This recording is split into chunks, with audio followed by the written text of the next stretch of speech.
Quero saudar a amada igreja com a paz do nosso Senhor Jesus Cristo. Todos os nossos queridos visitantes que estão conosco essa noite também, sinta-se à vontade na casa de Deus, que possamos com alegria, com muita gratidão a Deus, estarmos nesse dia, no dia do Senhor, também pronto para estar louvando ao Deus que é todo-poderoso. A Ele a honra, a glória e o poder para sempre. Amém, Jesus. Convido a amada igreja que se coloque de pé e vamos estar todos lendo o Salmo de número 96.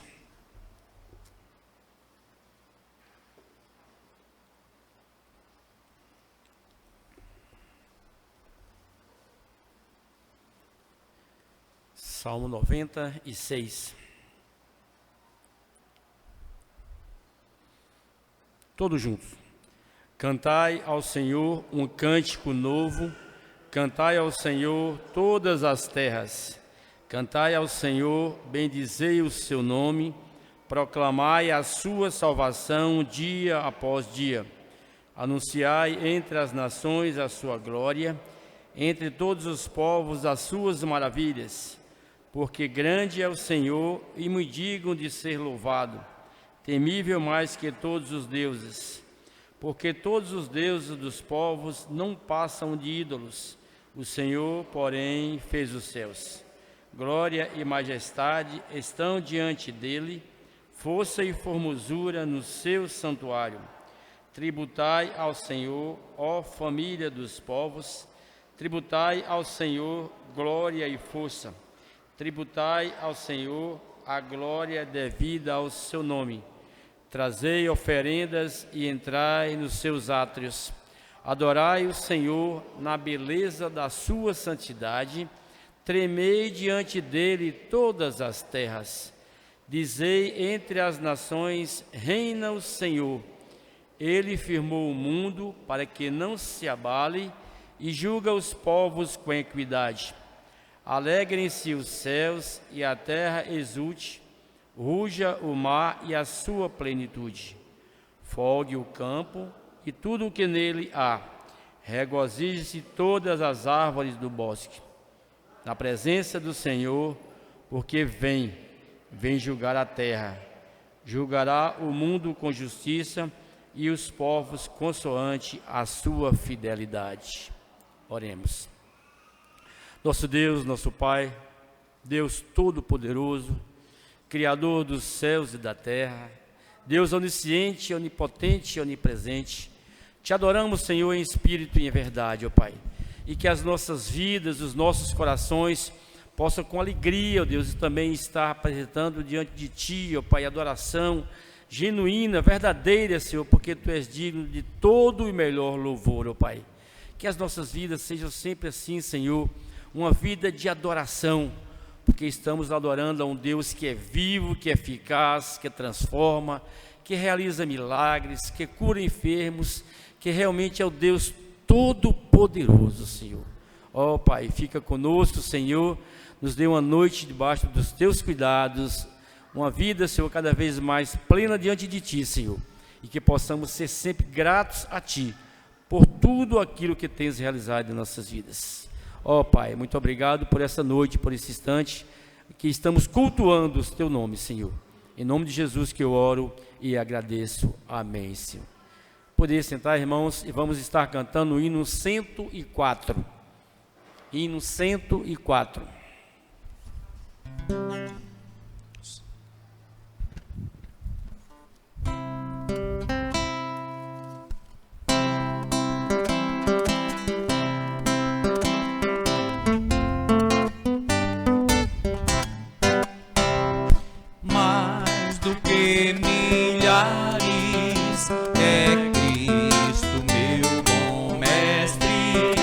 Ele é a luz do mundo, a estrela da manhã.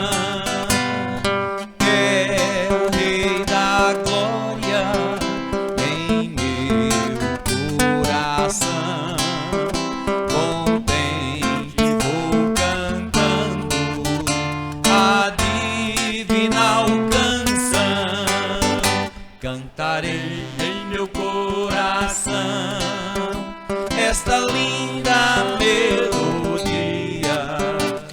pois eu tenho em meu coração gozo, paz e alegria. Cantarei em meu coração, cantarei sim noite e dia. Aleluia, aleluia, feliz sempre cantarei. Cristo libertou-me dos males do pecado e agora alegre canto, pois para o céu irei. Cristo resgatou-me, Ele é o meu Salvador. Dou toda glória a Ele, meu Mestre, bom Senhor. Cantarei em meu coração esta linda melodia, pois eu tenho em meu coração gozo, paz e alegria. Cantarei em meu coração, cantarei sim noite e dia. Aleluia, aleluia, feliz sempre cantarei. Amém, Jesus. Amém, Senhor. Amém, Senhor. Mesmo sentados, vocês, irmãos, possam estar acompanhando a leitura do Salmo 85, que estarei fazendo do versículo 1 ao 7. Salmo de número 85, a igreja estará acompanhando a leitura que farei.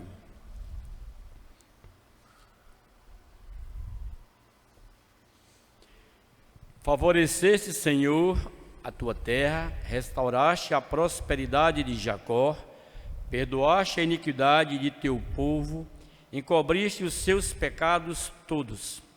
A tua indignação reprimiste-a toda, do furor da tua ira te desviaste.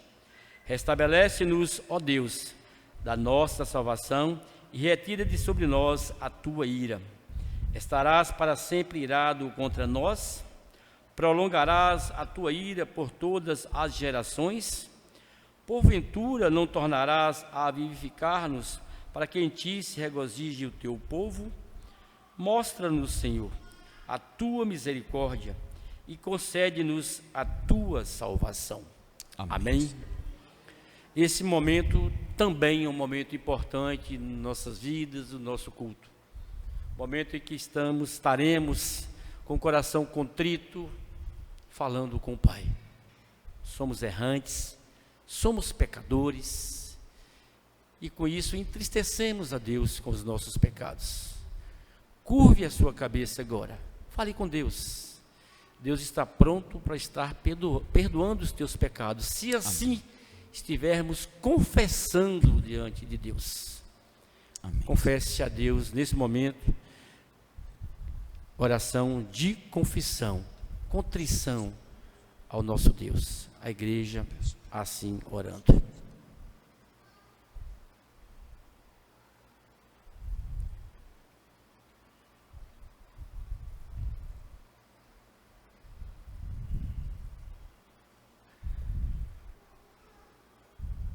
Ó Pai, nesse momento, ó Deus, em que a tua igreja continua, Senhor, a estar falando contigo, Senhor, nesse momento, Senhor, de contrição, ó Pai, de confissão de pecados. Ó Deus, somos pecadores, ó Pai, temos negligenciado, ó Deus, as tuas ordenanças, temos entristecido a Ti, ó Pai, temos feito algo que realmente culmina, Senhor, em ser o pecado em nossas vidas. Ó Pai, perdoa-nos, ó Deus. Perdoa nesse momento cada coração contrito, ó Pai, que está falando contigo, ó Pai. Que verdadeiramente, Senhor, estejamos nós confessando, buscando em Ti, crendo, ó Pai, que somente em Ti, ó Deus, é que nós temos o perdão dos nossos pecados. Ó Pai, nós somos gratos a Ti, Senhor, porque nós recebemos de Ti o perdão, Senhor Jesus. E que nós possamos ter uma vida diferenciada, Senhor, porque sentimos que Tu nos perdoaste. E que possamos estar continuando na Tua presença, Senhor, não mais no pecado, Senhor, mas louvando, glorificando o Teu santo nome, Senhor. Que a Tua palavra, ó Pai, faça morada em nossas vidas, Senhor, para assim não estarmos mais pecando contra Ti, mas tendo-a em nossos corações, Senhor, aprendendo mais de Ti os Teus ensinamentos, ó Deus. Ó Deus, fica conosco e nos dê essa palavra sempre, sempre, sempre em nossas vidas, Senhor. Na família, no lugar que estivermos trabalhando, Senhor, nas nossas ocupações, na nossa mente possa estar sempre a Tua palavra, ó Pai, e assim estarmos vivendo e vivenciando momentos de alegria, de contentamento, Senhor, de gratidão, porque Tu é quem dás a nós, Senhor, a vitória sobre a morte, nos dá a vitória, Deus, sobre o pecado, Senhor. Muito obrigado, Senhor, pelo perdão dos nossos pecados. Em nome de Jesus. Em nome de Jesus que eu oro e agradeço. Amém, Senhor. Amém. Amém. Amém.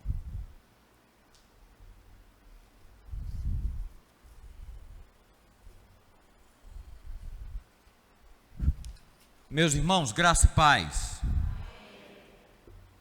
Amados, conforme já anunciado, esse culto especial, nesse momento especial, em que nós teremos em nosso culto, em nossa liturgia, 2 momentos de consagração e de súplica ao Senhor, segundo a sua boa graça operada por meio da sua igreja, do seu corpo.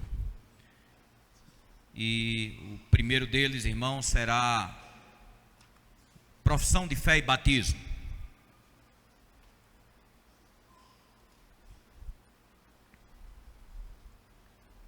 E nós comunicamos à igreja e a todos os irmãos e amigos que nos visitam que o conselho ouviu a nossas amadas irmãs Lúcia.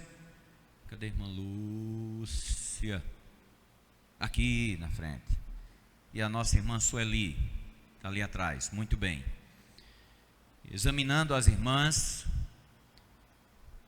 e admitindo para a sua profissão de fé e batismo.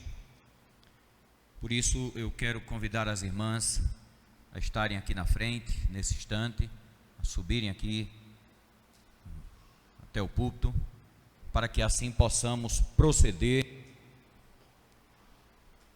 este momento sublime, este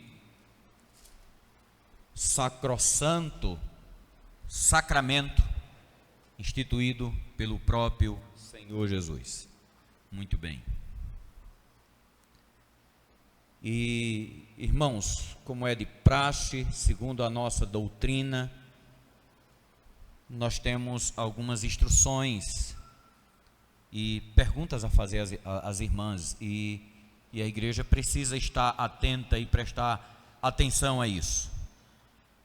E o nosso Senhor Jesus Cristo ordenou que seus servos fossem um só corpo com Ele, unidos uns aos outros pela confissão da mesma fé e pela esperança das mesmas promessas. Ele mesmo disse: todo aquele que me confessar diante dos homens, também eu o confessarei diante do meu Pai que está nos céus. Mas aquele que me negar diante dos homens, também eu o negarei diante do meu Pai que está nos céus. O Senhor Jesus Cristo falou isso e foi registrado pelo evangelista Mateus no capítulo 10, verso 32 a 33. E o Espírito Santo também ensina que com o coração se crê para a justiça e com a boca se confessa a respeito da salvação. O apóstolo Paulo foi quem falou isso em Romanos, no capítulo 10, verso 10. visto que pela graça de Deus, as amadas irmãs se acham resolvidas a se unir aos discípulos do nosso Senhor Jesus Cristo, professando publicamente a sua fé, eu exorto as irmãs a que respondam com sinceridade as perguntas que eu vou passar a fazer às irmãs neste instante. Irmão presbítero Vando, por favor, irmão, nos auxilie aí com o microfone, para que a igreja possa ouvir em alto e bom som. Vocês creem em um só Deus, que subsiste em 3 pessoas, o Pai, o Filho e o Espírito Santo, Criador de todas as coisas, visíveis e invisíveis, o Filho que foi concebido por obra do Espírito Santo e nasceu da Virgem Maria, a qual morreu pelos nossos pecados e ressuscitou para nossa justificação, e o Espírito Santo, santificador de nossas almas e doador da vida. Vocês creem nisso? Sim. Sim. Vocês creem que as sagradas escrituras do Antigo e do Novo Testamento são a palavra de Deus e a única regra de fé e de prática dada por Ele, a sua igreja, e que são falsas e perigosas todas as doutrinas e cerimônias contrárias a essa palavra e todos os usos e costumes acrescentados à simples lei do Evangelho do nosso Senhor Jesus Cristo? Vocês creem nisso? Sim. Sim.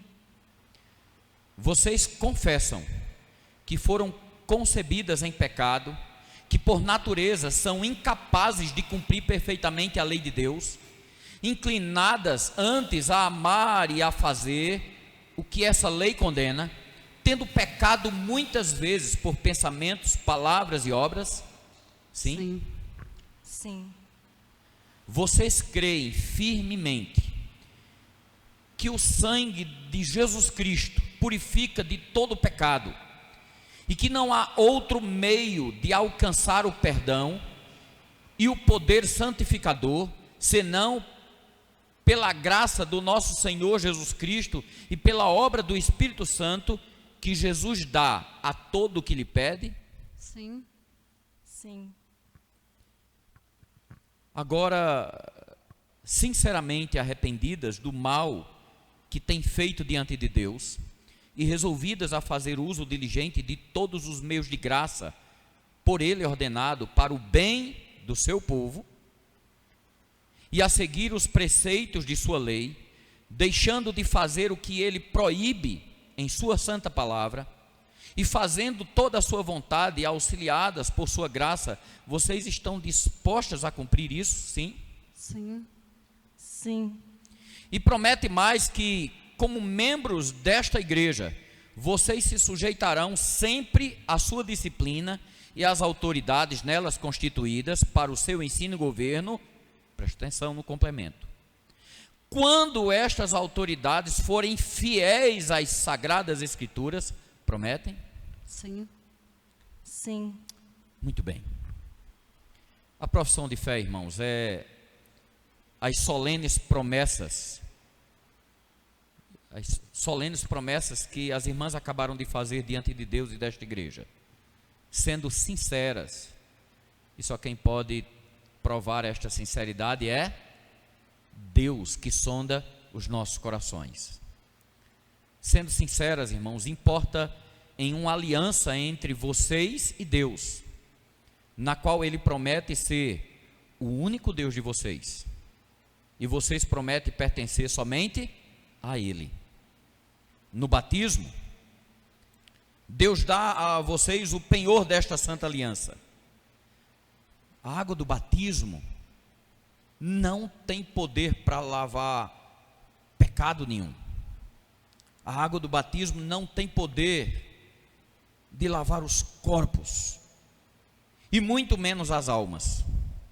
Ele é apenas um símbolo, e por isso vocês devem entender claramente este significado.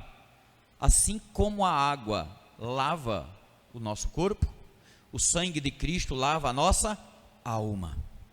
Nosso Senhor Jesus Cristo instituiu este sacramento para ser da nossa parte um meio de declarar a fé, e da parte do Senhor um meio de assegurar aos crentes as bênçãos do ato divino, que justifica pelo sangue de Cristo e regenera e santifica pelo Espírito Santo. Eu conclamo a igreja que fechemos os olhos em oração nesse instante. Vamos orar ao Senhor.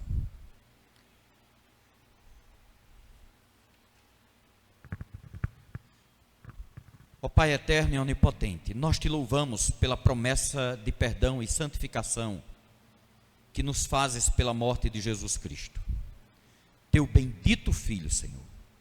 E te rogamos que confirmes e seles, ó Pai, estas graças às tuas servas, que aqui se acham a fim de receberem o sacramento de iniciação em tua igreja visível, o santo batismo. E agora que elas, Senhor, se consagram a ti, recebe-as debaixo da tua proteção. Sê, ó Deus, o Salvador delas. Perdoa-lhes, ó Pai, os pecados e santifica-as pelo teu Espírito Santo. Acompanha com tua bênção, ó Pai, o sacramento do batismo, que lhes vai ser ministrado, Senhor, em teu nome, batizando-as tu mesmo com o batismo do Espírito. Tudo isso, Pai, te pedimos pela mediação de Cristo, nosso Senhor e Salvador. Amém. Amém.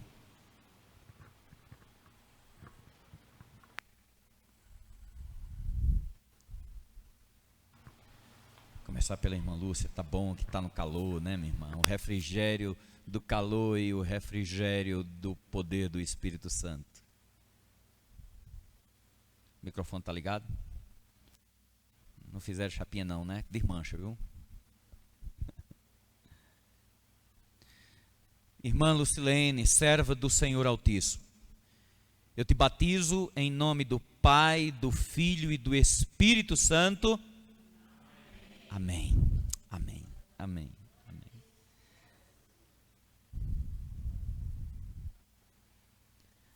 Sueli, serva do Deus Altíssimo, eu te batizo em nome do Pai, do Filho e do Espírito Santo.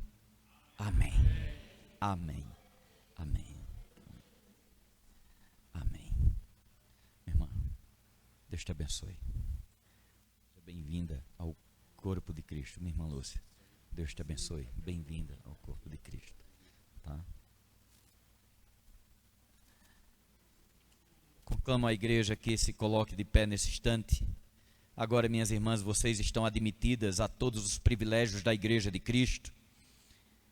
Corram com paciência a carreira cristã, perseverem firmes na fé, pois nosso Senhor nos exorta a cada um dos seus discípulos, dizendo: ser fiel até a morte, e dar-te-ei a coroa da vida. Vamos orar mais uma vez.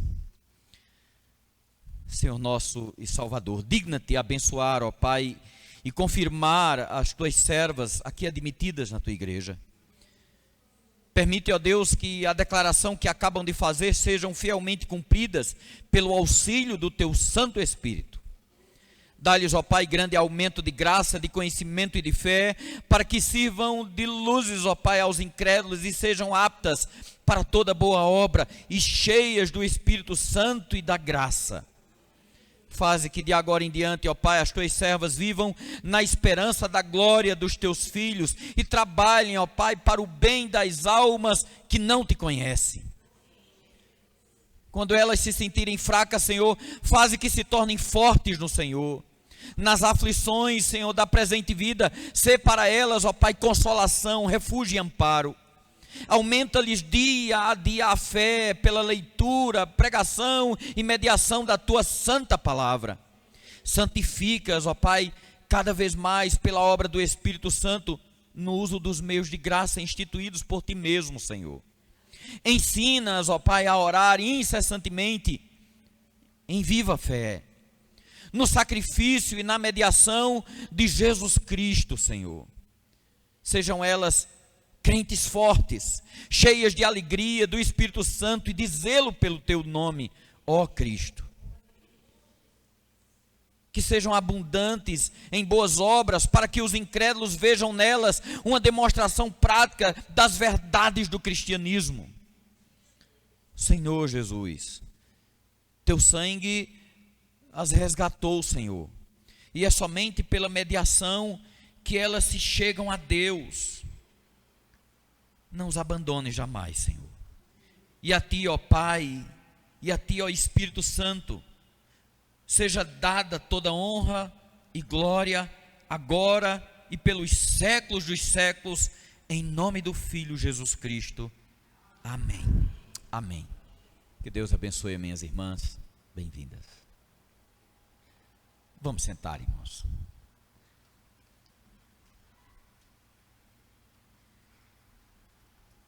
Meus amados irmãos, nós também temos a alegria e louvor a Deus neste culto especial, em ações de graças ao Senhor, pois no mês passado nós tivemos Assembleia Geral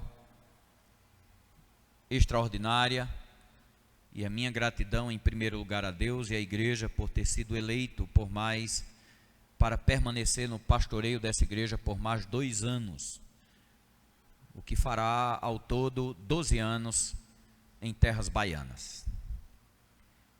E aprove a Deus também que todo o concílio fosse reeleito para mais 5 anos de presbiterato. Não apenas os 4 presbíteros que aqui já exerciam o pastorado, mas também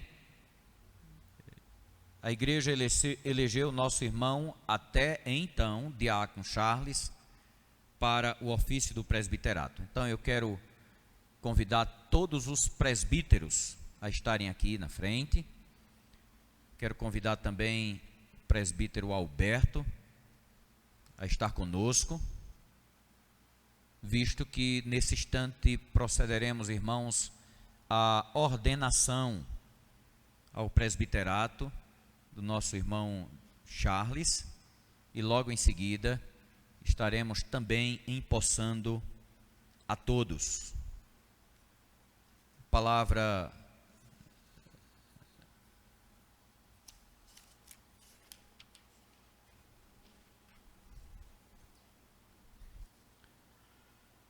amados, deixa eu melhorar aqui a ventilação para nós.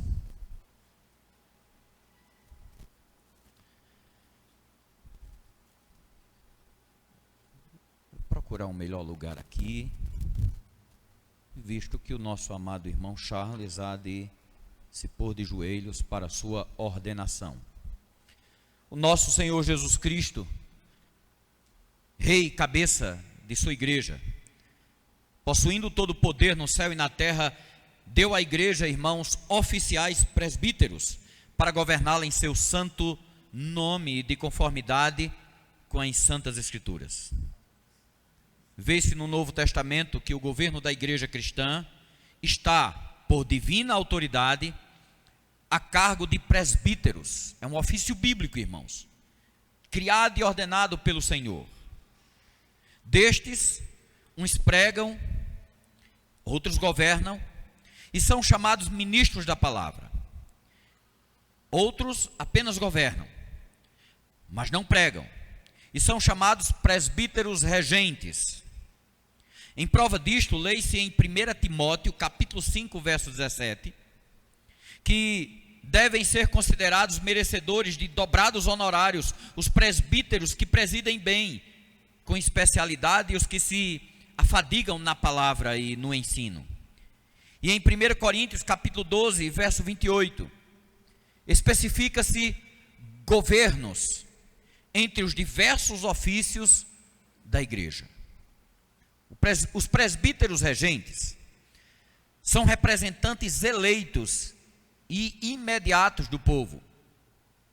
Como tais, os vemos exortados nas Escrituras a velar sobre si e sobre o rebanho confiado a seu cuidado, a fim de que não entre nele qualquer corrupção de doutrina ou costumes. E os encontramos em Jerusalém, sentados em concílios com os apóstolos e outros presbíteros. O livro de Atos nos mostra isso, irmãos. Sendo presbíteros representando as igrejas particulares, tomando parte nas deliberações, nas decisões e chamando os irmãos. O decreto deste concílio começa, portanto, assim, em Atos dos Apóstolos, no capítulo 15, verso 23, que assim diz: os irmãos, tanto os apóstolos como os presbíteros, aos irmãos de entre os gentios em Antioquia, Síria e Cecília, saudações. Assim, pois, compete aos presbíteros regentes tomar parte no governo, na disciplina e na superintendência da igreja local a que pertence, e da igreja em geral, quando para isso eleitos, conjuntamente com os pastores ou ministros da palavra, no desempenho dos seus deveres e ainda em conjunção com os ministros e mais outros presbíteros das igrejas respectivas, admitem a comunhão os que creem em nosso Senhor Jesus Cristo e estão arrependidos de seus pecados, velam com diligência sobre a vida e a doutrina dos membros da igreja, admoestam os que se comportam desordenadamente, impedem, quando lhes é possível, a profanação do sacramento da comunhão, exercem a disciplina entre os impenitentes, readmitem os arrependidos ao gozo de todos os privilégios da igreja cristã, e quando eleitos pelos respectivos concílios, tomam assento nos concílios maiores, presbitérios, sínodos e assembleias gerais de nossa igreja, onde lhes compete deliberar e votar sobre todas as questões, juntamente com outros presbíteros e ministros da palavra. O cargo de presbítero regente é, portanto, de grande importância e solene responsabilidade. Todos os que exercem devem buscar em Jesus, de quem procede todo o poder e a autoridade, a graça necessária para cumprimento dos seus deveres. E os membros da igreja devem sustentar os braços desses seus eleitos, auxiliando-os e orando por eles. Responsabilidade da igreja, irmãos, sustentar esses que a própria igreja foi quem elegeu. Visto que nosso irmão Charles foi eleito presbítero regente por esta igreja, que declarou aceitar este cargo, peço que o amado irmão Charles dê alguns passos à frente e cadê o microfone? A igreja precisa ouvir, e que responda às perguntas que eu passo a fazer ao amado irmão. Irmão Charles, você crê que as escrituras do Antigo e do Novo Testamento são a palavra de Deus e que esta palavra é a única regra infalível de fé e prática? Sim.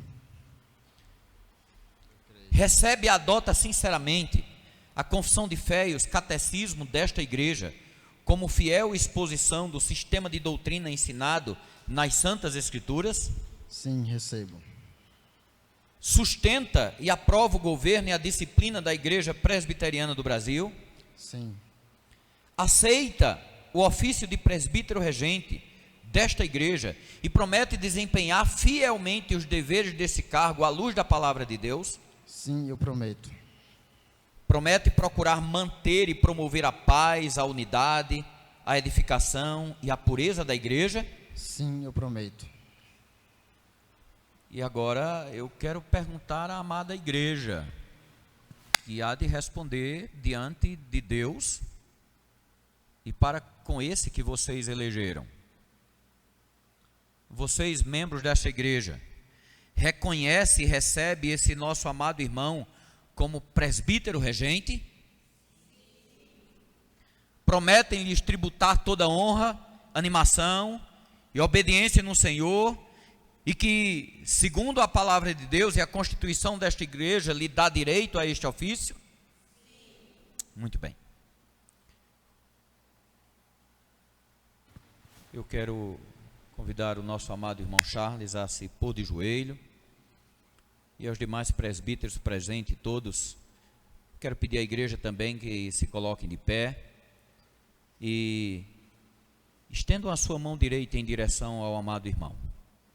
Irmãos, isto não é um rito doutrinário da igreja presbiteriana, mas é bíblico. A palavra de Deus nos ensina que a ordenação de presbítero é pela imposição de mãos e oração. Ao mesmo tempo, feche os seus olhos em reverência. Estejamos orando nesse instante. Senhor Deus, nosso Pai Celeste, nós te damos graças, porque para a melhor edificação da tua igreja, foi permitido que nela houvesse ministros de governo para promoverem a paz, a prosperidade e a boa ordem entre o teu povo. E assim também, porque nos concedes neste lugar homens de boa reputação para o exercício deste cargo. Suplicamos-te, ó Deus, que derrames do teu Espírito Santo sobre a vida do nosso amado irmão Charles, agora ordenado, em nome do nosso Senhor Jesus Cristo, como presbítero regente desta igreja, e lhes conceda os dotes necessários para o cumprimento dos seus deveres, Senhor. E tu, ó Jesus Cristo, que és o bom pastor, dá a este teu servo coragem e sabedoria para bem governar a tua casa juntamente com os demais presbíteros já ordenados. E aos membros desta igreja a graça de que necessita, Senhor, para se submeter à boa vontade, às admoestações da tua palavra, e para os concederem digno de honra por causa do seu trabalho. Adianta o teu reino, ó Senhor Jesus, e recebe agora este teu servo, que em teu santo nome consagramos. E ordenamos presbítero regente desta igreja. Pois tudo te pedimos por amor do teu santo nome. E ao Pai, e a ti, ó Espírito Santo, desejamos louvor e servir agora e por todos os séculos dos séculos, em nome de Cristo Jesus. Amém. Amém. Amém mesmo. Nós te damos, meu irmão, a destra da companhia para que tome parte conosco neste santo ministério. Deus te abençoe. Bem-vindo.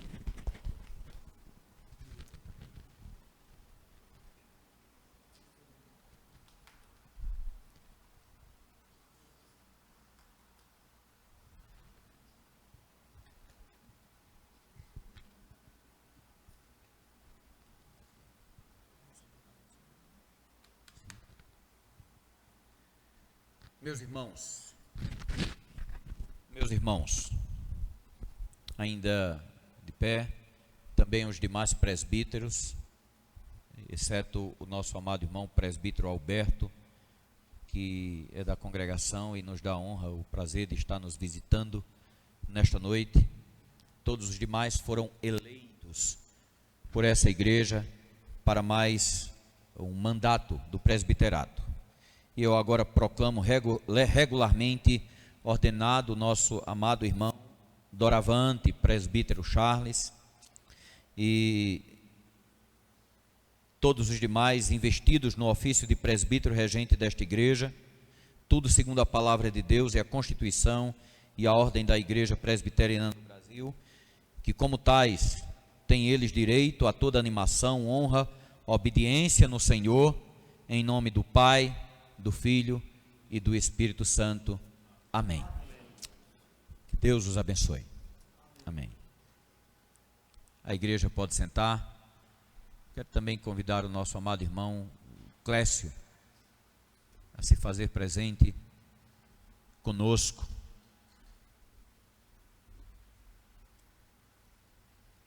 Meus irmãos, nosso amado irmão Clécio, esposo da nossa irmã Regis, há bom tempo conosco, O nosso amado irmão, ele já é membro de uma igreja evangélica em sua cidade natal, lá em Minas Gerais, e já devidamente batizado. E nós também o estamos recebendo por transferência ex officio, como membro desta igreja. A partir deste momento, e nós queremos também orar pelo irmão e dar as boas-vindas ao irmão como membro desta igreja. Vamos fechar os olhos e vamos estar orando ao Senhor pela vida do nosso amado irmão Clécio. Pai bendito, te louvamos e te somos gratos com alegria por receber o nosso amado irmão, a quem já professou a fé em Cristo Jesus como seu único e suficiente Salvador. E também já foi recebido em tua igreja pelo batismo, Senhor. E que agora, ó Pai, como domiciliado nesta cidade, constituindo aqui sua família, estando no nosso meio, nós recebemos por transferência e acolhemos, ó Pai, neste teu rebanho, para o louvor da tua glória, e suplicamos a tua boa mão e as tuas bênçãos sobre a vida deste irmão, para que ele continue a sua caminhada de vida cristã, junto conosco, na comunhão, e que toda a igreja possa estender a mão, Senhor,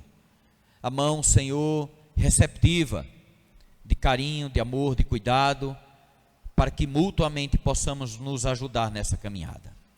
Nós assim te oramos, te suplicamos e te agradecemos no nome santo de Cristo Jesus. Amém. Amém. Bem-vindo, meu irmão. Deus te abençoe. Amados, retornemos à nossa liturgia normal do culto, com um momento de gratidão e louvor. Presbítero Vando.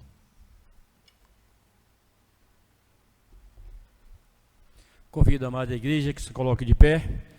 Vamos estar lendo Salmo de número 66, de 1 a 9.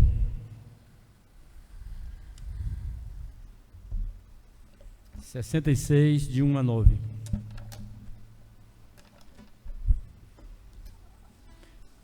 Todos participando assim da leitura do nosso culto, do culto a Deus.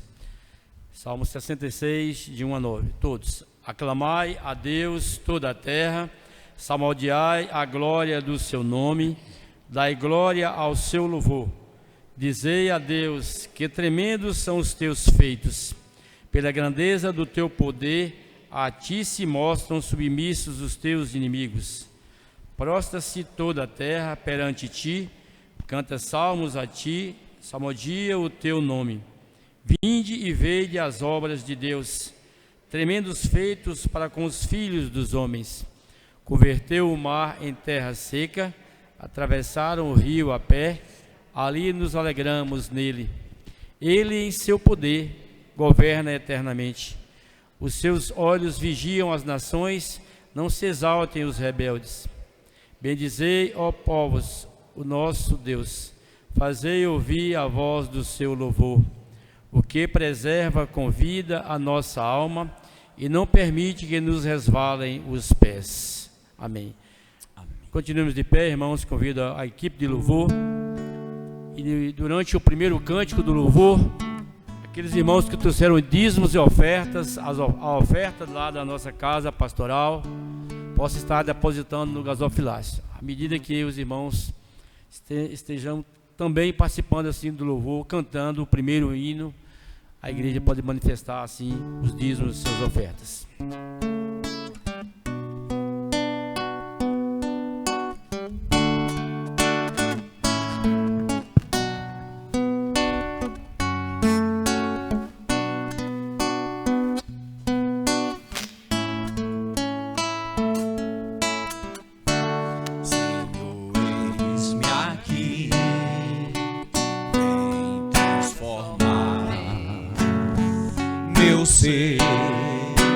No fluir da graça que encontrei em ti,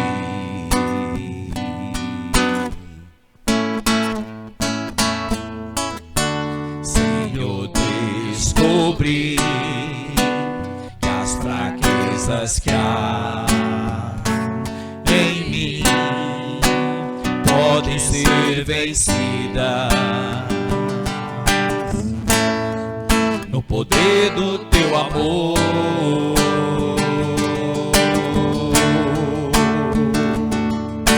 Junto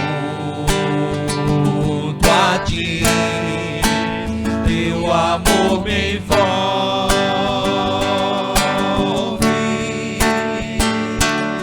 atrai-me pra o teu lado estar. Espero em ti e subo como águia nas asas do Espírito. Contigo voarei no poder do teu amor.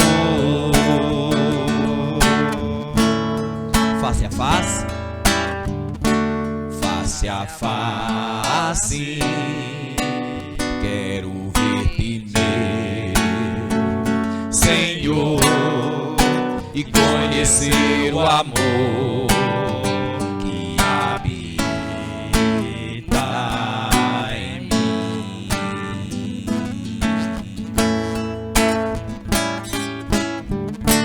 Vem renovar minha mente em teu querer, meus dias viverei no poder do teu amor.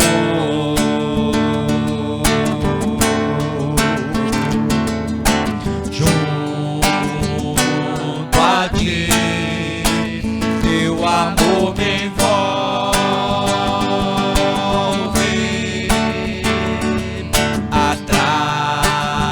atrai-me pra o teu lado estar. Espero em ti e subo como águia nas asas do Espírito. Contigo voarei no poder do teu amor. Junto a ti, junto a ti, teu amor me envolve, atrai-me pra o teu lado estar. Espero em ti e subo como águia nas asas do Espírito. Contigo voarei no poder do teu amor. Nas asas do Espírito, contigo voarei no poder do teu amor.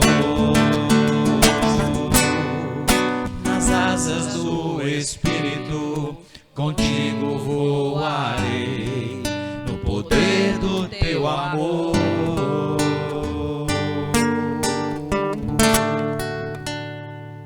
Amém, amém, Senhor.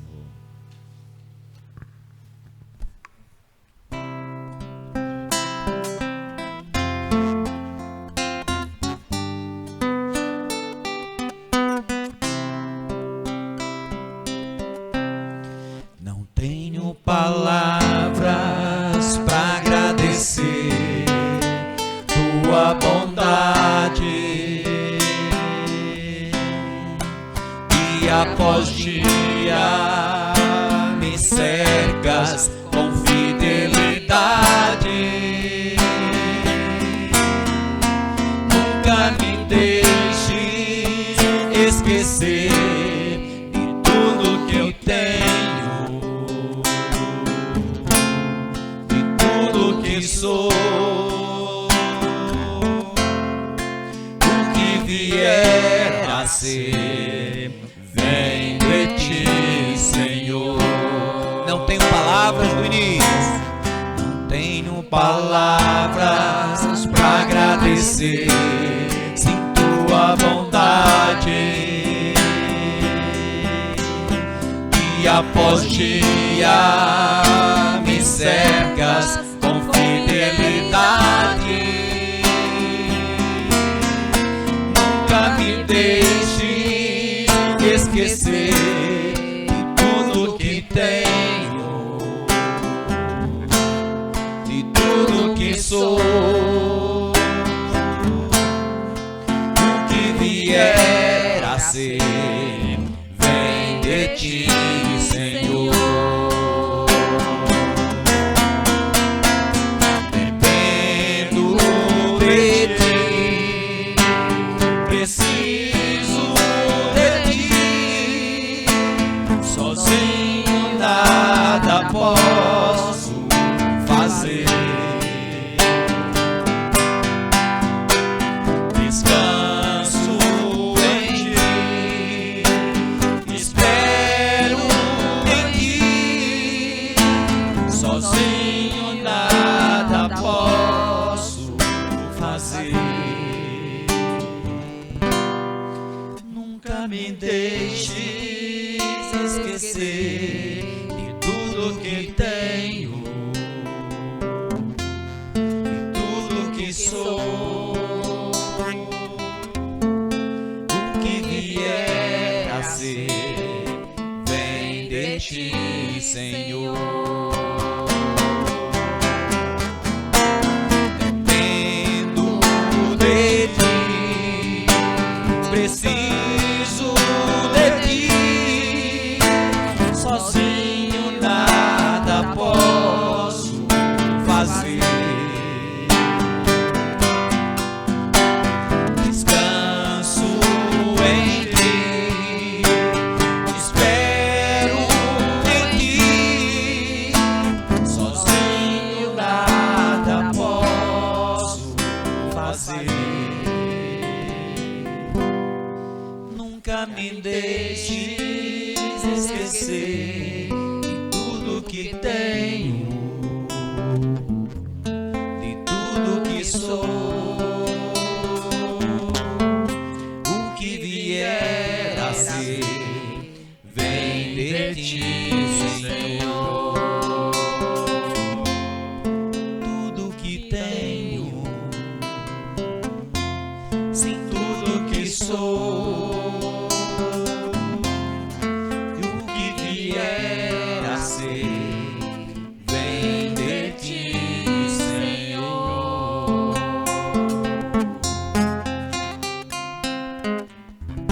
Amém. Podem sentar. Amém.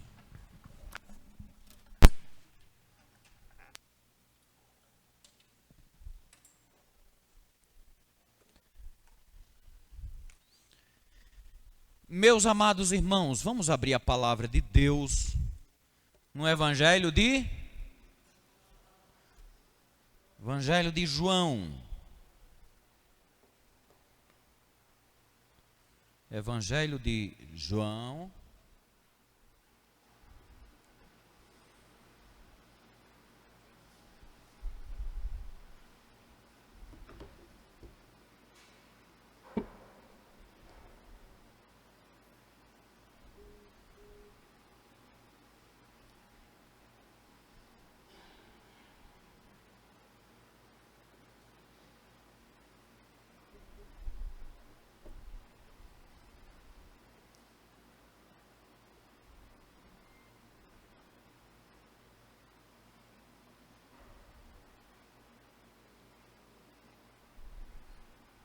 Deixa eu estar ligando o meu ponto aqui.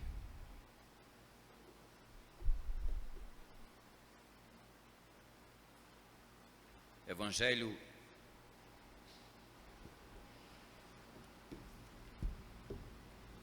de Jesus Cristo, conforme o registro de João, no capítulo 3, versos de 1 a... Queria que você lesse essa passagem comigo, para que nós meditemos nessa palavra. Então vamos ler João 3, de 1 a 15. Todos juntos. Agora, irmãos, eu gostaria que não fosse apenas uma leitura, como um rito. Eu gostaria que os irmãos atentassem para o que vocês estão lendo, procurassem prestar atenção na história que está sendo narrada nesse texto. Leiam com atenção. Guardem só um pouquinho, irmãos, deixa eu só tomar um gole de água, eu já falei muito aqui, a garganta está seca. Obrigado, meu irmão. Muito bem. Vamos ler todos juntos a uma só voz. João 3, de 1 a 15.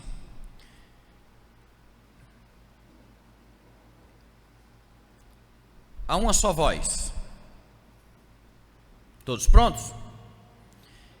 Havia entre os fariseus um homem chamado Nicodemos, um dos principais dos judeus. Este, de noite, foi ter com Jesus e lhe disse: Rabi, sabemos que és mestre, vindo da parte de Deus, porque ninguém pode fazer estes sinais que tu fazes, se Deus não estiver com ele.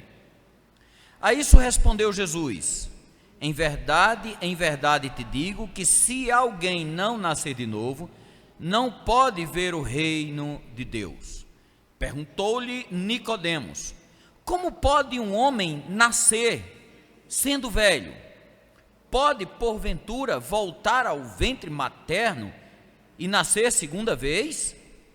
Respondeu Jesus: em verdade te digo, quem não nascer da água e do Espírito não pode entrar no reino de Deus. O que é nascido da carne é carne, e o que é nascido do Espírito é Espírito. Não te admires de eu te dizer, importa-vos nascer de novo. O vento sopra onde quer, ouves a sua voz, mas não sabes de onde vem, nem para onde vai. Assim é todo o que é nascido do Espírito. Então lhe perguntou Nicodemos: como pode suceder isto? Acudiu Jesus: tu és mestre em Israel e não compreendes estas coisas? Em verdade te digo que nós dizemos o que sabemos e testificamos o que temos visto, contudo, não aceitais o nosso testemunho. Se, tratando de coisas terrenas, não me credes, como crereis se vos falar das celestiais? Ora, ninguém subiu ao céu, senão aquele que de lá desceu, a saber, o Filho do Homem, que está no céu. E de modo, porque Moisés levantou a serpente no deserto, assim importa que o Filho do Homem seja levantado, para que todo que nele crê tenha a vida eterna. Amém. Feche seus olhos mais uma vez, vamos orar. Pai querido, obrigado pela tua palavra, em nome de Jesus, ó Pai, toma-me em tuas mãos, para que eu transmita a tua palavra com fidelidade, naquilo que o Senhor tem me ensinado, ó Deus, e a começar de mim, ensina-nos, ó Pai, que a tua palavra penetre em almas, em vidas, em corações nessa noite, e faça a transformação que só o teu Espírito Santo pode fazer. Ó Deus bendito, é no nome de Jesus que nós te suplicamos. Amém. Irmãos amados, o que eu vou tratar nesta noite não é um assunto lateral ou secundário, mas eu quero tratar daquilo que é essencial, daquilo que é vital e absolutamente necessário. A Bíblia diz que se você não nascer de novo, você não pode ver o reino de Deus. Se você não nascer da água e do Espírito, você não pode entrar no reino de Deus. Se você não nascer de novo, a sua religião é absolutamente vã, a sua esperança é absolutamente vã. Se você não nascer de novo, jamais entrará no reino dos céus. Portanto, eu quero tratar deste assunto que é absolutamente importante para mim e para você. É claro que não basta apenas você ser uma pessoa zelosa, não basta você ser uma pessoa religiosa, não basta nem mesmo você ser uma pessoa conservadora. Aqui só tem dois tipos de pessoas. Não são as ricas e as pobres. Não são os jovens e os velhos. Não são aquelas que já têm professado a sua fé, membros da igreja, ou os que não são membros da igreja. Aqui só tem dois tipos de pessoas: aquelas que já nasceram de novo e que estão escritas no livro da vida, e aquelas que ainda não nasceram de novo. Sem novo nascimento, eu preciso reconhecer que a sua vida é vã, sua religião é vã, sua esperança é vã. Sem novo nascimento, você pode entrar na igreja, ser membro da igreja, ser líder da igreja como presbítero for ordenado, ser doutor em teologia, ser batizado numa igreja, mas sem novo nascimento, você não pode entrar nos céus. Você pode ser membro da igreja, você pode fazer tudo dentro da igreja, você pode ser ordenado, pastor, presbítero, ser líder, presidente da associação das mulheres, dos jovens, mas sem novo nascimento, jamais entrará no reino dos céus. Você não pode entrar no reino de Deus sem um novo nascimento. Então a grande pergunta é: você já nasceu de novo? E é curioso que algumas pessoas em que Jesus Cristo operou ou teve um encontro com elas, ele não tratou de novo nascimento. Por exemplo, ele não tratou do novo nascimento com o pequeno Zaqueu, que enriquecera, ganhou muito dinheiro usurpando as pessoas, ganhando dinheiro de maneira ilícita. Ele não tratou de novo nascimento com aquela mulher samaritana, que já havia passado por 5 divórcios, e o marido que ela tinha agora não era casada. Jesus não falou de novo nascimento para aquele ladrão na cruz, que viveu toda a sua vida à margem da criminalidade. Mas Jesus falou de novo nascimento. Preste atenção para quem Jesus falou de novo nascimento.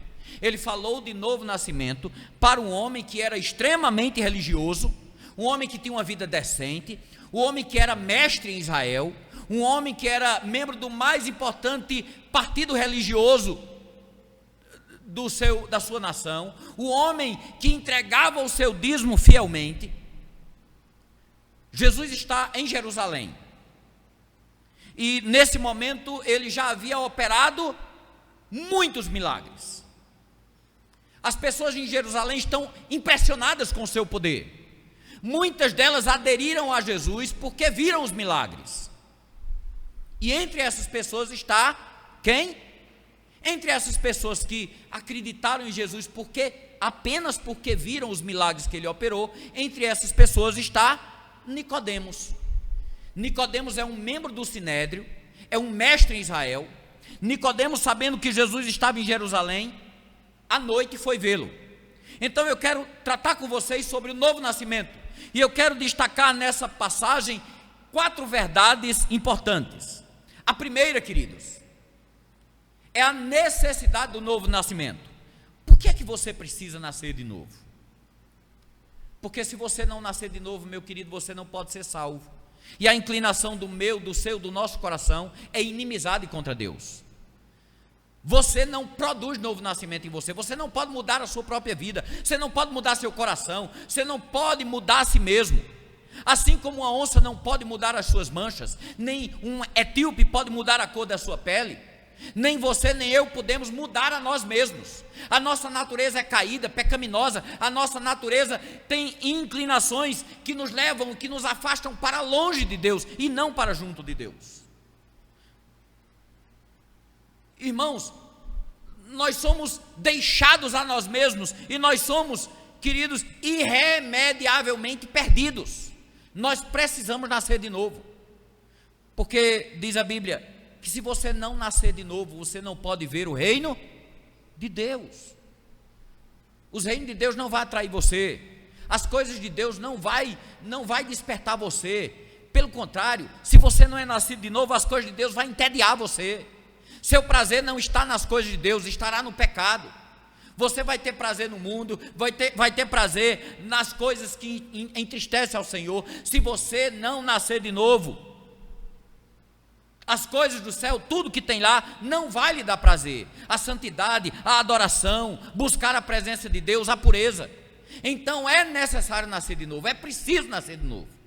Mas mais do que isso, você precisa nascer de novo, porque apenas uma fé intelectual, ou uma fé no poder de Deus, nos prodígios de Deus, nos milagres de Deus, não é suficiente para a sua salvação. Se não vejamos, irmãos, confira comigo, no capítulo 2, no finalzinho, depois que Jesus faz o seu primeiro sinal, o seu primeiro milagre, em Caná da Galileia, depois que Jesus começa a realizar outros milagres, prodígios e milagres, ouça o que está escrito, capítulo 2, verso 23 a 25. Estando ele, Jesus, não é, em Jerusalém, durante a festa da Páscoa, muitos, presta atenção nisso, muitos, vendo os sinais que ele fazia, creram no seu nome. Presta atenção, muitas pessoas viram os milagres que Jesus fazia, e o que foi que aconteceu? Creram no seu nome. Mas o próprio Jesus não se confiava a eles, porque os conhecia todos, e não precisava de que alguém lhe desse testemunho a respeito do homem, porque ele mesmo sabia o que era a natureza. Prestaram atenção, irmãos? Viram os milagres de Jesus, creram nos milagres de Jesus, mas não enganavam ao Senhor, que nos sonda o coração, que nos conhece por dentro e por fora. Deus conhece a natureza humana, irmãos, está dito aí no verso 25. Tem muita gente, irmãos, que exerce uma fé apenas intelectual, só porque viu o milagre, porque busca milagre, porque testemunhou o milagre, porque receberam o milagre. Muita gente crê em Jesus assim, apenas uma fé intelectual, apenas uma fé emocional, apenas uma fé de êxtase diante da manifestação do poder miraculoso de Jesus. Mas Jesus não se dá a conhecer essas pessoas, ele não se impressiona com isso. Muito provavelmente Nicodemos foi conversar com Jesus, porque também havia visto os milagres que Jesus havia operado, estava impressionado com esses milagres, e ele mesmo, Nicodemos, conforme lemos, chegou a dizer: Senhor, tu és da parte de Deus, porque ninguém pode fazer os milagres se Deus não for com ele. E Jesus não se deixa enganar pelos louros do elogio de Nicodemos, e ele vai direto ao ponto com Nicodemos. Ele não se encanta com os elogios que Nicodemos faz a ele, e ele vai direto ao ponto com Nicodemos, e ele diz: Nicodemos, se tu não nasceres de novo, tu não podes ver o reino de Deus. Se tu não nasceres da água e do Espírito, tu não podes entrar no reino de Deus, Nicodemos. Importa-vos nascer de novo, Nicodemos. É uma ordem, não é uma sugestão, uma solicitação, uma recomendação, mas uma ordem expressa. Importa que você nasça de novo, Nicodemos. Mas perceba, irmãos, ainda, qual é a natureza desse novo nascimento? Segundo ponto, a natureza do novo nascimento. Jesus Cristo deixa claro que ser uma pessoa nascida de novo, ser uma pessoa que nasceu de novo, não é necessariamente uma pessoa bem-sucedida na vida, do ponto de vista humano. Lá em João 19:39, diz que Nicodemos era um homem de posses, um homem rico, bem-sucedido, financeiramente bem qualificado na sociedade. A teologia da prosperidade que está espalhada por aí, famigerada teologia, vive dizendo que se você tem uma vida próspera, você está debaixo da bênção de Deus. Você tem uma vida boa, confortável, rico, tem muitos bens, muitas propriedades, então você está debaixo da bênção de Deus, tranquilo. Irmãos, não é pecado ser rico. Riqueza é uma bênção. É a bênção de Deus que enriquece. É Deus que fortalece as nossas mãos para adquirir de forma justa a riqueza, mas para não se apegar a ela em amor, que ela sirva para servir. Toda riqueza vem de Deus, de um trabalho digno e honesto, irmãos. Mas o fato de alguém ser bem sucedido financeiramente não significa dizer que ele está salvo, como Nicodemos pensava. Nicodemos era um homem rico, mas não estava salvo. Outra coisa, irmãos, o novo nascimento não é ter profundo conhecimento da Bíblia. Presta atenção, novo nascimento não é ter profundo conhecimento da Bíblia. Aqui, no texto que lemos, no capítulo 3 de João, Jesus Cristo chama este homem de quê? Mestre. Jesus diz, tu és mestre em Israel e não conhece essas coisas? Não compreende essas coisas? Ele não era um mestre de biologia, física, matemática. Nicodemos era um mestre da teologia. Ele era um mestre de Bíblia. Ele era membro do grupo dos fariseus. Ele era membro do Sinédrio. Ele era um doutor em teologia, PhD na época, professor de seminário da época. Era um homem letrado, doutado nas Sagradas Escrituras. Então preste atenção, irmãos, é para este homem, doutor na palavra, mais conhecedor da palavra do que muita gente aqui. É para esse doutor, mestre nas Santas Escrituras, que Jesus Cristo olha para ele e diz, te é necessário nascer? Conhecimento da palavra, irmãos, não garante. Conhecer Bíblia não é a mesma coisa que ser salvo. Deixa eu dizer uma coisa para os irmãos, sabe quem é que conhece mais Bíblia do que muito crente? Satanás. Satanás tentou Jesus no deserto por 3 vezes, citando quem? Citando a Bíblia. Te lança daqui lá embaixo e manda que os teus anjos venham te segurar, porque está escrito que tu darás ordem aos teus anjos. E o Senhor combate a ele com a própria palavra. Também está escrito, não tentarás o Senhor teu Deus. Portanto, meus irmãos, conhecer profundamente a Bíblia não é garantia de salvação. Ser professor de escola bíblica dominical, ser um líder na igreja, ser um professor de uma classe de catecúmenos, não garante a salvação a ninguém. Ser um discipulador dos outros não é a mesma coisa de ser salvo. Nicodemos era um mestre e não estava salvo. Outra coisa, irmãos, novo nascimento não é ser uma pessoa profundamente religiosa. Tem muita gente que acha que ser beato, ser carola, ser profundamente religioso, isso é garantia de vida eterna, de novo nascimento. Veja no versículo 1, está escrito, havia entre os fariseus um homem chamado Nicodemos. Os fariseus, irmãos, era o grupo religioso mais zeloso que tinha da palavra de Deus na época de Jesus. Eles frequentavam a sinagoga, jejuavam 2 vezes por semana, davam o dízimo até das hortaliças que eles plantavam em casa, faziam suas orações. Para quem olhava de fora, apenas no externo, no verniz, na casca, eles eram os verdadeiros religiosos da época, os mais santos da época. Talvez você seja um religioso, não importa qual igreja você é, se é católica, se é da evangélica, batista, universal, não importa, você pode ser um profundo religioso ou religiosa. Talvez você participe até da liderança na sua igreja, talvez você seja uma pessoa dedicada, alguém ortodoxo, tradicional, que procura as coisas certas, mas ainda assim você pode não ter nascido de novo ainda. Outra coisa, irmãos, novo nascimento não é ocupar cargo de liderança na igreja. Veja o versículo 1 mais uma vez. Nicodemos era um dos principais dos judeus. Sabe o que significa isso, irmãos? Nicodemos fazia parte do grupo, do concílio, do tribunal mais importante da religião judaica, o Sinédrio, aquele que julgou Jesus. Esse grupo era seleto, era dos nobres, era formado de homens de alta reputação, de grande reconhecimento.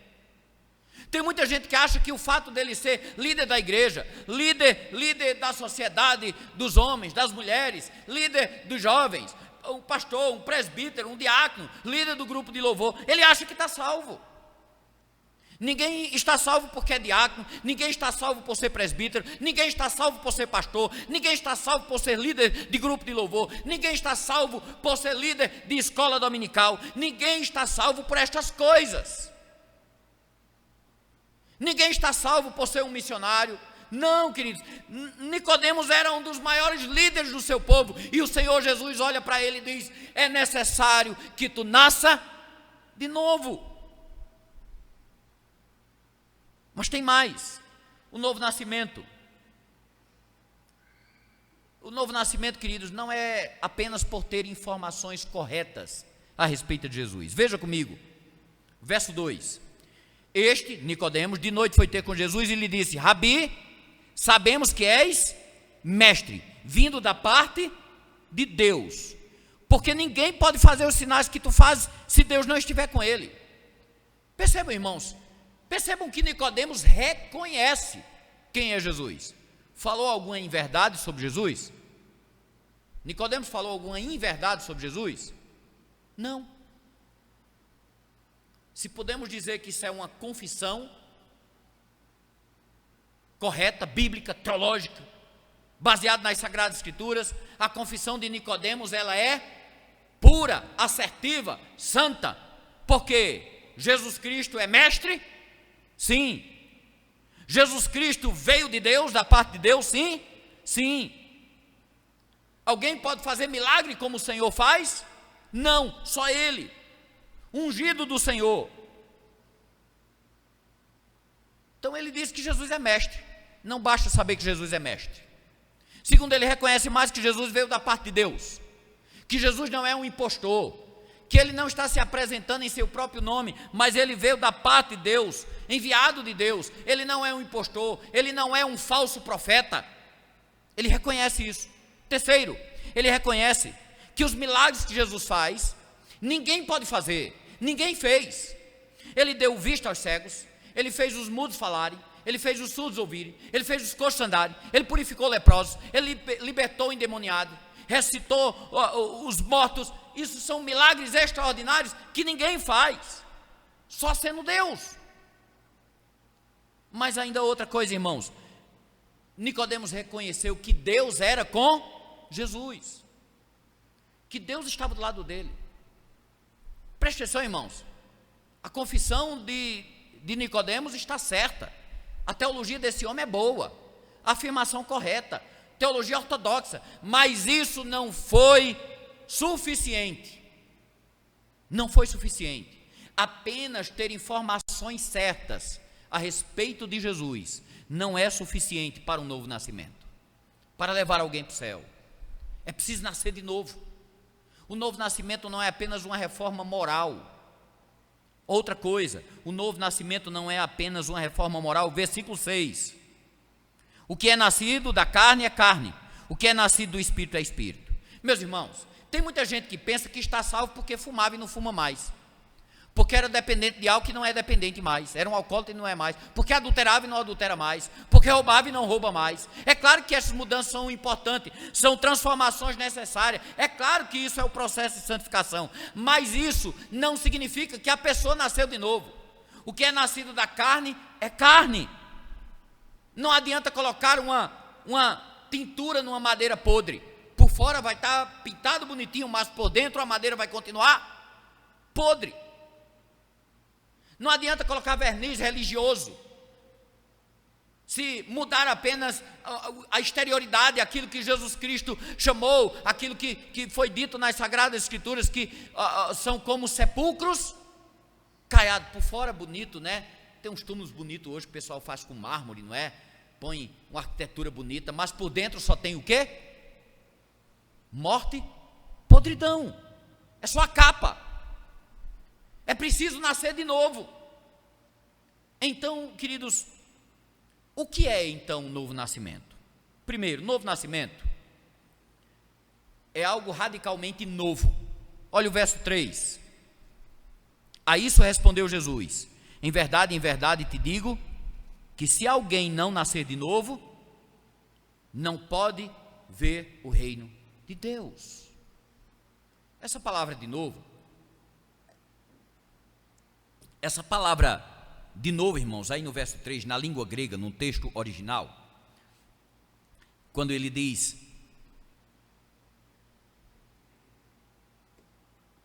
se alguém não nascer de novo, esse nascer de novo, no original, ele tem um sentido, significado de algo que nasce, de algo que vem de cima. É aquela ideia lá de Gênesis, quando Deus criou todas as coisas. Deus não existia nada e Deus disse o quê? Haja luz. Veio do alto. haja luz, e então criou-se a luz. Não existia, tornou a ter. Haja terra, parte seca, e houve. Então, esse nascer do alto, em verdade te digo, que se alguém não nascer de novo, essa palavra de novo no original, ele traz esse sentido. Esse nascer de novo é algo que é criado que vem do alto, como se Deus dissesse assim: coladinho, você vai nascer de novo. Morre o velho homem e ele diz: faça-se de novo, faça-se um novo homem, como se Deus estivesse ordenando lá de cima para que algo novo surgisse. Essa é a ideia desse nascer de novo. Nascer do alto, nascer de Deus, nascer do Espírito. Não é o que o homem produz, não é algo que a igreja realiza, não é algo que o homem faz por si próprio, mas é algo que vem do céu, é sobrenatural, é algo milagroso, é ter um novo coração, uma nova mente, uma nova vida, um novo caráter, novos sonhos, novos gostos, nova esperança, nova família, nova pátria, nova herança. É um milagre que só o Espírito Santo produz. Outra coisa, irmãos, o novo nascimento, ele é um milagre que só o Espírito Santo de Deus pode produzir no meu, no seu, no nosso coração. Não é ritual. Ninguém nasce de novo por ser batizado. Tivemos batismo agora há pouco, as irmãs não nasceram de novo agora. O pastor da igreja examina a pessoa que vai ser examinada, faz perguntas para ela, se ela crê, ela responde: eu creio, então ele batiza. Mas nenhum pastor afora, nenhuma igreja, absolutamente ninguém é capaz de sondar o coração, saber o que está no coração. Só Deus conhece os que lhe pertencem. Então essa mudança não é o batismo que produz, não é a profissão de fé que produz, não é ser presbiteriano que produz, nem calvinista, nem batista, nem assembleano, nem é ser católico que produz isso. Não é decorar versículos da Bíblia que produz, conhecer a Bíblia que produz.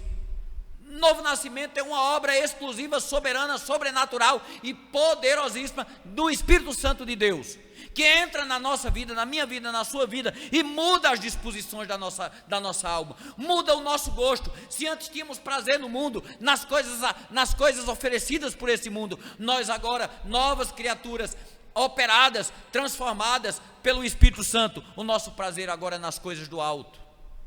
Ele tira o coração de pedra e põe o coração de carne. Bendito seja Deus. O novo nascimento é essa transformação interior realizada pelo Espírito Santo, conforme o versículo 5, veja comigo. Respondeu Jesus: em verdade te digo, quem não nascer da água e do Espírito não pode entrar no reino de Deus. É bem verdade que esta palavra nascer da água tem sido debatido. Muitos estudam e dizem uma coisa, outros dizem outra, mas a opinião da maioria dos teólogos, há um certo consenso da maioria, é que esse nascer da água, Jesus está falando para Nicodemos daquilo que ele já conhecia. O que era que ele conhecia? O ministério de João Batista, primo de Jesus, não é, que batizou Jesus. Ele vivia no deserto e ele pregava o quê? Qual era a mensagem de João Batista? Pregava o batismo para o arrependimento, não era isso? O próprio Jesus Cristo foi batizado por ele no Rio Jordão. Ele batizava nas águas e pregava o batismo para o arrependimento.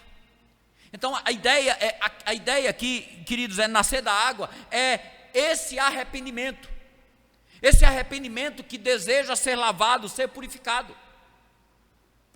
E ele está falando aqui desse arrependimento. Você precisa se arrepender. Sem arrependimento não há salvação. Enquanto não reconhecemos que os nossos pecados é maligno e nos afasta de Deus, enquanto a gente não reconhecer que os nossos pecados merecem a ira de Deus e a condenação de Deus, que os nossos pecados nos separam de Deus, enquanto a gente não reconhecer que diante da vida que nós levamos, que não agrada a Deus, que a não ser que Deus mude a nossa vida, a não ser que o Espírito Santo mude a nossa história, nós não vamos desejar ser salvos. Primeiro Deus mostra para mim que eu estou perdido, que por ter uma natureza pecaminosa eu estou condenado, porque o pecado entristece a Deus, afasta de Deus. E ele mostra para o Espírito Santo mostra para nós, faz-nos olhar para nós mesmos e reconhecer que nós estamos perdidos. E dizer, uma vez reconhecendo que eu estou perdido, eu olho para mim, olho para o Senhor e digo: Senhor, eu não tenho condições de mudar a mim mesmo. Eu não posso. Mas eu preciso crer em Jesus Cristo e reconhecer que Jesus Cristo, Ele sim, pode me perdoar de todo pecado e mudar a minha vida. E agora sim, quando eu reconheço isso e quando eu confesso isso, aí sim há um novo nascimento. Aí sim nós experimentamos a vida eterna. Um novo nascimento surge em nossa vida. Essa transformação profunda, radical e necessária. Mas, queridos, o novo nascimento é uma obra livre, poderosa, soberana do Espírito Santo. Versículo 8, veja comigo. O vento sopra onde quer, ouves a sua voz, mas não sabes de onde vem, nem para onde vai. Assim é todo o que é nascido do Espírito. Preste atenção. Que figura extraordinária que Jesus usa. Porque o vento é o símbolo, simboliza na Bíblia o quê? O Espírito Santo, não é? Jesus está dizendo aqui, irmãos, é que o Espírito Santo é quem opera o novo nascimento e que ele é livre. Ele sopra aonde quer. Quantas vezes a gente já viu, a gente olha para uma pessoa e falamos assim: bem, essa aí eu acho que não tem jeito não, foi longe demais, está arruinada demais. Você já falou isso para alguém? Já viu alguém, pensou assim? Isso aí não tem jeito não, isso aí só Deus. E nem tem muitos que não acreditam, nem Deus. A gente vê uma pessoa na sarjeta, na miséria, não é? E a gente pensa, não é? Vamos pensar num cara bem cruel, uma pessoa bem cruel, um Fernandinho Beiramar, preso, traficante, não é? Mais de 130 anos de condenação ele tem por mortes. O cara olha para assim e diz: esse aí não tem jeito não é? Uma vida degradada demais. E de repente o Espírito Santo sobra sobre essa vida. E de repente um vale de ossos secos começa a se levantar como um exército vivo. E de repente um Saulo de Tarso furioso, assassino, derramando sangue de crentes. O Espírito Santo sopra nele e ele é convertido. E ele é transformado. De repente um Manassés, um monstro, feiticeiro, idólatra, que arruinou e encheu Jerusalém de sangue. O Espírito Santo sopra nele e ele se arrepende e é salvo. De repente, um homem cheio de demônios é liberto por Jesus em Gadara e ele é transformado. De repente, uma prostituta que tem 7 demônios endemoniada, Jesus sopra nela o Espírito Santo e ela é convertida, e Maria Madalena vai se transformar na primeira missionária da ressurreição. De repente, o Espírito Santo soprou em um homem alcoólatra chamado Miroel. Quem conhece? Figura conhecida na nossa cidade, que por anos vivia caído nas ruas, esquinas e praças de Paramirim, carcomido pelo álcool. E o Espírito Santo soprou sobre a sua vida e mudou a sua vida, promovendo ele a um novo nascimento, renovando a sua dignidade, dando-lhe a vida eterna. Membro lá da Igreja Batista, não é? O Espírito Santo é livre e ele sopra onde quer. Ele sopra na sua vida, na sua casa, na sua rua, na sua cidade, nos 4 cantos desse mundo. Ele sopra na boate, na boca do fumo. Ele sopra lá dentro da cadeia. E quando ele sopra, ele é irresistível. O vento é livre e o Espírito Santo é soberano. Ninguém pode resistir e nem dizer aonde ele deve ir. Ele vai aonde quer. E ninguém resiste à obra do Espírito Santo. Eu gostaria então de finalizar mostrando as condições para o novo nascimento. Nicodemos não estava entendendo essa linguagem de Jesus e Jesus então contou uma história para ele. Nicodemos, você se lembra de quando o povo peregrinava no deserto, que o povo ficou abusado de só comer o maná e começaram a reclamar, tão enjoado, começaram a reclamar de Deus, e Deus mandou um castigo para eles? Deus castigou o povo por causa da reclamação da desobediência. Qual foi o castigo que Deus mandou? Apareceu um bocado de serpente, de cobras, picando, envenenando o povo e matando o povo. E o povo então se arrepende, ora, pede perdão, fala com Moisés, Moisés fala com Deus, e Deus diz assim: olha, Moisés, produz aí uma serpente de bronze, coloca no estaca e pendura ela do alto, porque todo mundo que olhar para ela vai ser curado. E essa condição que Nicodemos não estava entendendo, e ele faz Nicodemos se lembrar era um doutor da lei, né? Faz lembrar dessa passagem lá no Antigo Testamento. E ele diz: olha, Nicodemos, assim como aquela serpente foi levantada lá no deserto, o Filho do Homem será levantado, para que todo aquele que vê, que olhar para ele e crê nele tenha a vida eterna. Qual é a condição para o novo nascimento? Em primeiro lugar, é o reconhecimento do nosso pecado. A não ser que você entenda que você foi inoculado, né? A palavra, creio que é essa, pelo um veneno mortal, pelo veneno mortal do pecado. Esse veneno chama-se pecado. Se você não entender que você foi picado pela antiga serpente, e o pecado é maligno, é pior do que a pobreza, pior do que a doença, pior do que a própria morte, você não vai olhar para Jesus se você não reconhecer isso. Se você não reconhecer que você está envenenado pelo pecado, você não vai ter necessidade, você não vai reconhecer que necessita de um Salvador. Eu vivo bem, estou em paz, tenho conforto, um bom carro, tenho dinheiro, como onde eu quero, viajo para onde eu quero, a minha vida está boa demais. Para quê? É desnecessário, é dispensável. A não ser que você entenda que o que está dentro de você pode destruir a sua vida, pode levar você para longe de Deus por toda a eternidade. É preciso que você reconheça isso. Se você não reconhecer que você foi contaminado pelo veneno dessa serpente e o pecado, você não vai olhar para Cristo. A segunda coisa é olhar com fé para Jesus. Olhar com fé para Jesus. Preste atenção, irmãos. A serpente, ao longo da Bíblia, é um símbolo de Satanás, não é? A antiga serpente, não é? Como assim Jesus usa a serpente para ser o símbolo da sua morte na cruz? Foi o que aconteceu no Calvário, irmãos. Algo radical aconteceu na cruz do Calvário. A Bíblia diz que quando Jesus estava lá naquela cruz, e essa serpente de bronze lá no Antigo Testamento é uma espécie, é um tipo que aponta para Cristo na cruz. Deus lançou sobre ele, Jesus, todo o veneno que estava dentro de nós, da antiga serpente, chamado pecado. Deus lançou sobre ele todo o veneno desta antiga serpente, do pecado que estava dentro de nós, lançou todo esse veneno sobre quem? Sobre Cristo na cruz do Calvário. Ele se fez pecado por nós. Lá na cruz ele se fez maldição por nós. Quando ele estava na cruz, diz a Bíblia, diz Isaías, que nele não havia beleza. A feiura do nosso pecado, a hediondejo do nosso pecado, a desgraça do nosso pecado, a condenação do nosso pecado, tudo estava sobre ele. O próprio sol virou o rosto dele, houve trevas ao meio-dia. O próprio pai gritou, não pôde ampará-lo, e ele gritou: Deus meu, por que me desamparaste?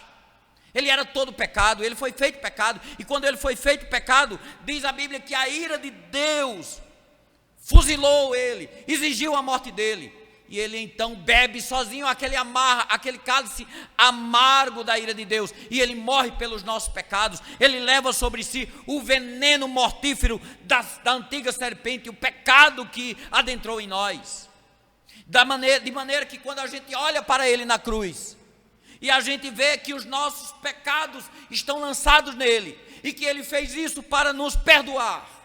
Na cruz do Calvário ele pagou pelo preço dos nossos pecados, e que naquela cruz nós fomos livres desse veneno mortal. Assim é que acontece o novo nascimento. Quando a gente crê em Jesus, a gente entende que ele morreu pelos nossos pecados, ele morreu a sua morte para dar a você a vida eterna. E eu concluo dizendo para você o seguinte: quais são os resultados do novo nascimento? Em primeiro lugar, veja o versículo 16, nós não lemos, mas ele é bastante conhecido, 3,16. Porque Deus amou o mundo de tal maneira que deu o seu Filho unigênito, para que todo aquele que nele crê não pereça, mas tenha a vida eterna.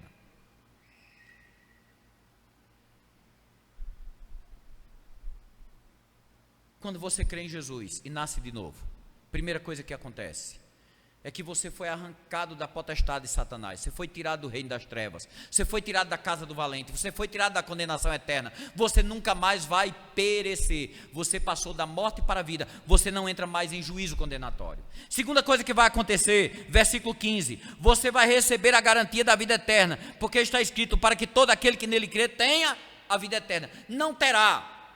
Você pode tomar posse hoje, você pode sair deste templo, deste santuário, com a certeza da vida eterna. Não é quando você morrer, não é se Deus porventura achar que você merece, não, é agora, é hoje, nesse momento. Se você crê, você tem a vida eterna. Se você crê, você tem a vida eterna. Não é presunção você acreditar nisso, não é presunção você não acreditar, você acreditar nisso. A presunção seria Jesus Cristo prometer isso e eu não acreditasse nele, duvidasse dele. Mas se ele que morreu por mim me garante que se eu crer nele, ele vai me dar a vida eterna, é porque eu tenho a garantia daquele que não mente. Isso é ter a vida eterna, isso é o novo nascimento. A grande pergunta nessa noite é: você tem a vida eterna? Hoje Deus está propondo para você a vida e a morte. Hoje Deus está propondo para você a salvação ou a condenação. E a ordem de Deus é: escolha a vida para que você viva. Porque Deus não tem prazer na morte do ímpio, mas que ele se arrependa e creia e seja salvo. Feche seus olhos por um instante. Ó Deus Todo-Poderoso, obrigado pela tua palavra. Se há alguém aqui nesta noite, ó Pai, que atentamente ouviu a tua palavra e que, ó Deus, olha para si mesmo, sua própria vida, que até se considera, Pai, uma pessoa religiosa, conhecedora da Bíblia, experiente na tradição de sua igreja, uma pessoa, Senhor, aos moldes do mestre Nicodemos, mas que reconhece que nenhuma das suas virtudes é apto para o nascer de novo. Se há alguém aqui nesta noite, ó Pai, que reconhece que tem uma natureza pecadora e que carece de arrependimento, de salvação, de confissão de pecados e de confessar Jesus Cristo como seu único e suficiente Salvador, para que nasça de novo, que o teu Espírito sopre nessa vida e que haja salvação nessa noite. Faz aquilo, ó Pai, que só o Senhor, pelo teu Espírito, pode fazer. Em nome de Jesus, Senhor, que vida nesta noite seja alcançadas, que crendo em Jesus, possa confessá-lo como Senhor e Salvador de sua vida, e que haja novo nascimento, em nome de Jesus. Amém. Amém. Amém, queridos. Amados, vamos à última parte do nosso culto, a ministração da ceia do Senhor. Quero convidar